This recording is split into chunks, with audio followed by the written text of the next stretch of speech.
there, thanks for joining us on PhillipCapital Market Watch.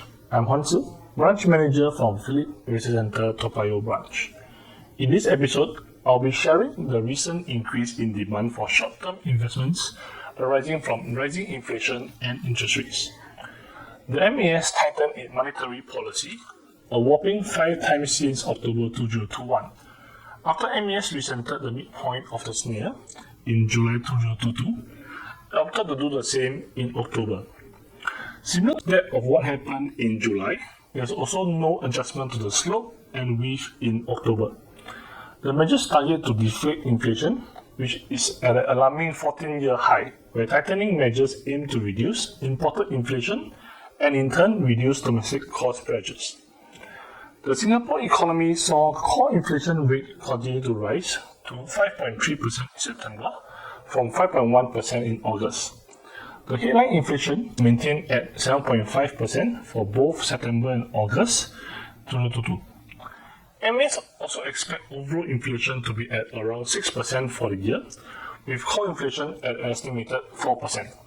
However, MAS also expect core inflation to remain above 5% going into 2023 and might see some respite only in second half of 2023. In comparison, GDP is up 4.4% for the third quarter, July to September, on a year-on-year basis.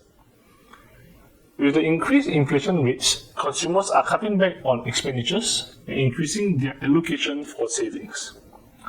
The interest rate environment also rose in response to measures various central banks have undertaken to fight inflation, leading to a higher demand for cash alternatives to hedge partially against inflation.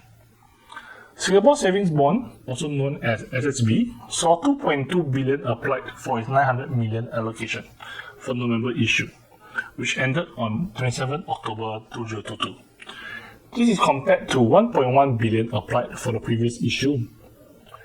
This huge difference is due to the increasing rates from a 10-year average of 2.75% to 3.21%.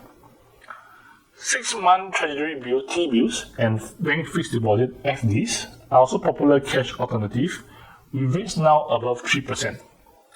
In the recent 6-month T-bill issue, the cut-off yield was at 4.19% as compared to 3.77% just half a month earlier. This also signifies likelihood for an even higher SSB for the following month. Bank FD rose significantly in 2022 from just over 1% at the start of the year to the current rate of above 3% for various banks. However, there are more cash alternatives such as money market funds, MMF, which offer even higher liquidity as the funds invest into short-term bonds, government securities, T-bills, or even bank FD to generate returns. These funds include options such as Smart Park with no lock-in period and regular update on annualized return. Investors might also look for certain short-term bond funds or MMF for their CPF or SRS monies for short-term investment purpose. As the interest rate environment continues to rise going into 2023, investors are expected to continue to have potential for higher return via this cash alternative on top of typical investment asset classes of stocks or bonds. That's all for PhillipCapital Market Watch. Do remember to like and follow us on social media and subscribe to us on YouTube. See you soon.